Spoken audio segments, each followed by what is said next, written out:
Por decisão dos 7 jurados, os réus Elisandro Calegaro Spor, Mauro Hoffman, Luciano Bonilha Leão e Marcelo de Jesus dos Santos foram condenados por homicídio com dolo eventual. O júri considerou os réus culpados pelas mortes de 242 pessoas na madrugada de 27 de janeiro de 2013, quando a casa de festas pegou fogo. As penas variam entre 18 e 22 anos e 6 meses de prisão em regime fechado.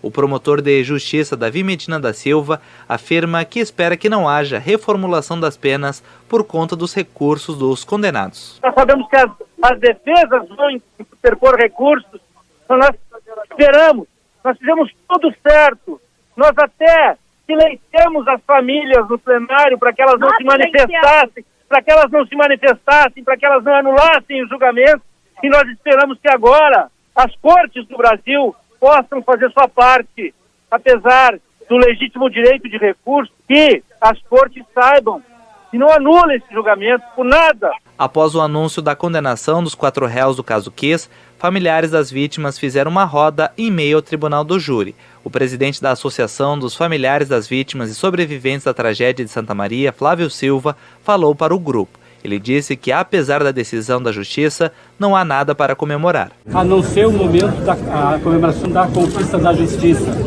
Para mostrar para aquelas pessoas que nos taxavam como pessoas vingativas e rancorosas, isso nunca foi verdade. Nós sempre lutamos pela justiça e isso prevaleceu. Até porque, no nosso coração, é tão grande o amor que nós temos por cada um dos nossos filhos, que esse sentimento mesquinho e pequeno que chamam de vingança jamais teria o mínimo de lugar.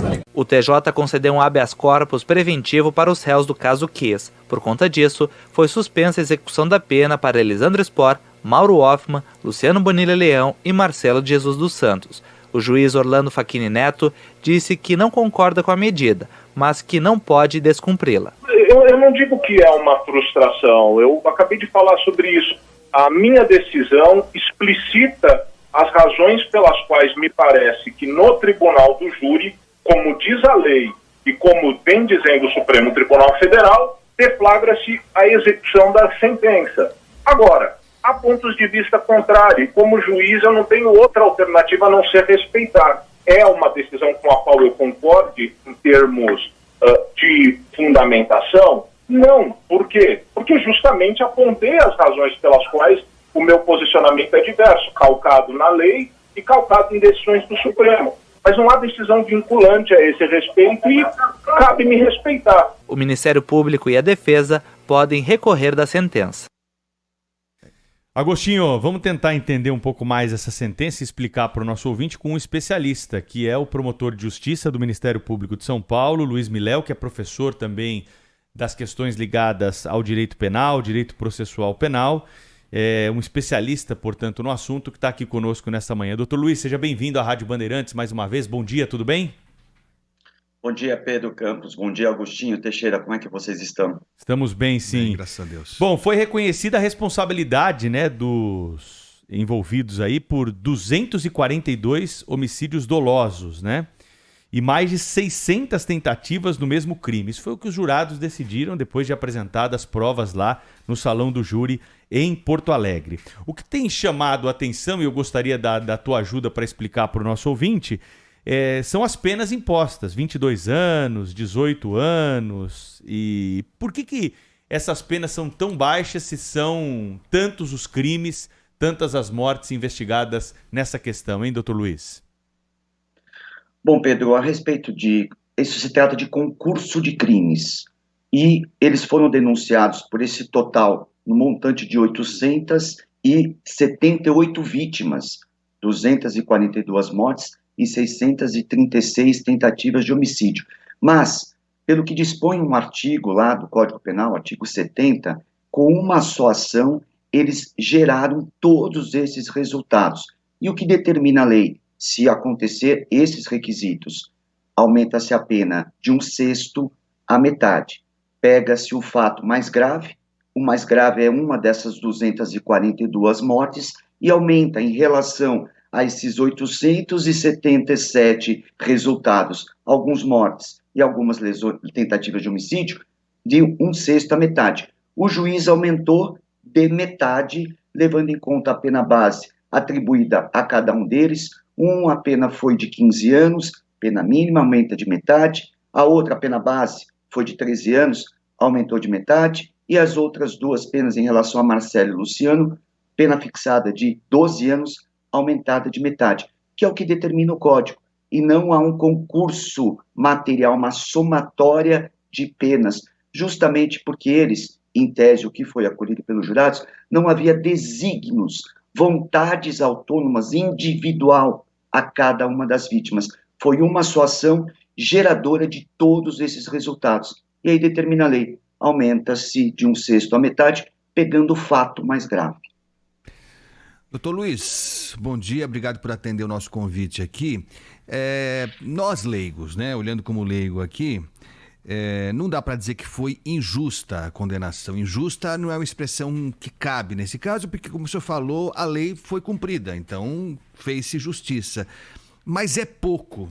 Fica claro para quem é leigo, para qualquer um de nós, leigos, que não é possível que uma irresponsabilidade, um crime que provocou a morte de tanta gente e dor para tanta gente tenha uma pena tão baixa. Se a gente comparar essas penas com outros crimes em que menos pessoas foram atingidas, a gente vai perceber que é claramente algo desproporcional. O senhor não concorda que casos como esse evidenciam que é preciso rever de imediato o tamanho das penas, doutor? No caso concreto, Agostinho, se você bem percebeu pela matéria veiculada um pouquinho antes, o promotor de justiça ele até concorda com a quantidade de pena, ele até ali faz na sua fala, no seu discurso final, que não deveriam as penas, eventualmente em sede de recurso, serem alteradas. A pena, sob o ponto de vista jurídico, sem o lado emocional, do ponto de vista jurídico, ela poderia até chegar a 30 anos. Alguns 22, um 22, o outro 19, outros 2, 18, ela poderia atingir até 30 anos de pena, que seria o máximo nesses casos previstos. Se a quantidade, levando em conta o número de vítimas, realmente há de convir que não é a melhor quantidade de pena a ser atribuída. Mas é o que dita a regra, é o que dita a lei, é o que nós devemos cumprir. Se a lei assim impõe, é assim que nós devemos cumprir. Mas nada mais do que um fato deste, absolutamente emblemático, maior júri de todos os tempos em relação ao número de vítimas. Nunca teve um júri antes neste país com um número de vítimas como este do Boate Kiss, que se debruce em novas alterações e novas mudanças, que isso seja canalizado esforço junto ao Congresso Nacional para que mude a lei, para que enxergue de uma outra forma eventuais punições em relação a fatos extremamente graves. Serve aí de talvez um motivo para alteração legislativa. Nós estamos conversando com o promotor de justiça, professor de ciências penais, Luiz Miléo, aqui ao vivo na Rádio Bandeirantes, explicando um pouco mais dessa sentença que foi proferida ontem em Porto Alegre, depois de 9 dias de julgamento do Tribunal do Júri pelo caso emblemático da Boate Kiss, né, que fica em Santa Maria. Houve até a retirada desse julgamento de Santa Maria para Porto Alegre pelo tamanho do processo, como pontuou há pouco o nosso entrevistado. Doutor Luiz, e sobre a prisão desses que foram condenados pelo crime? Recentemente, nós tivemos uma alteração legislativa, né? Essa polêmica de prisão após segunda instância, o Supremo vai e volta, tem uma comissão na Câmara que está tratando do assunto de novo, mas na mudança que nós tivemos recente no nosso ordenamento jurídico, ficou estipulado que depois do júri popular, quem é condenado no júri popular tem que ir imediatamente para a cadeia. Mas não foi isso que aconteceu nesse caso, porque os réus conseguiram um habeas corpus preventivo com o Tribunal de Justiça lá do Rio Grande do Sul e, pela primeira vez, no primeiro caso emblemático depois dessa inovação legislativa, nós não tivemos o cumprimento dessa medida. Por quê, hein? O que é preciso fazer para que o réu condenado no Tribunal do Júri já saia direto para a cadeia? Bom, Pedro, houve uma inserção no ordenamento, no Código de Processo Penal, recentemente, com aquele pacote anticrime, pela Lei 13.964 de 2019, que entra em vigência em 20 de janeiro de 20, em que determina que aqueles condenados no Tribunal do Júri com penas iguais ou superiores a 15 anos, imediatamente deverá se recolher à prisão. O juiz, atendendo a esse dispositivo, determinou a prisão. Porém, sob o ponto de vista jurídico, e a discussão ela envolve o lado jurídico, há um conflito com um preceito constitucional, que ninguém será considerado culpado antes do trânsito em julgado de uma condenação. Então, eu tenho uma decisão provisória de condenação do tribunal do júri, e que tem uma legislação infraconstitucional que determina a prisão. Porém, por um outro lado, conflita com um preceito constitucional de que ninguém será considerado culpado até o trânsito em julgado de uma sentença penal condenatória. Em razão disso, o próprio Supremo Tribunal Federal está debruçando nesta questão se deve ou não atender a esta determinação do Código de Processo ou se deve atender e aguardar o trânsito em julgado em consonância com aquele preceito constitucional, que é este mesmo preceito constitucional invocado para afastar, como foi feito pelo Supremo Tribunal Federal, das prisões em segunda instância. E aí é um conflito, então, entre a lei e a Constituição. E o Supremo Tribunal Federal, mais uma vez, está lá decidindo e ainda não deu alguma decisão, não terminaram esse julgamento, se deve ou não prender quando se trata de tribunal do júri.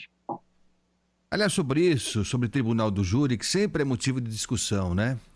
Toda vez que acontece um caso rumoroso como esse, condenando, absolvendo, vem à tona a discussão sobre o tribunal de júri, se faz algum sentido ainda. Na origem, e o Pedro entende muito mais que eu, o senhor entende muito mais que nós dois juntos, na origem é nobre o tribunal do júri, né, Pedro? Você entrega para o povo, a sabedoria do povo, a sensibilidade do povo, a decisão pela condenação ou pela absolvição.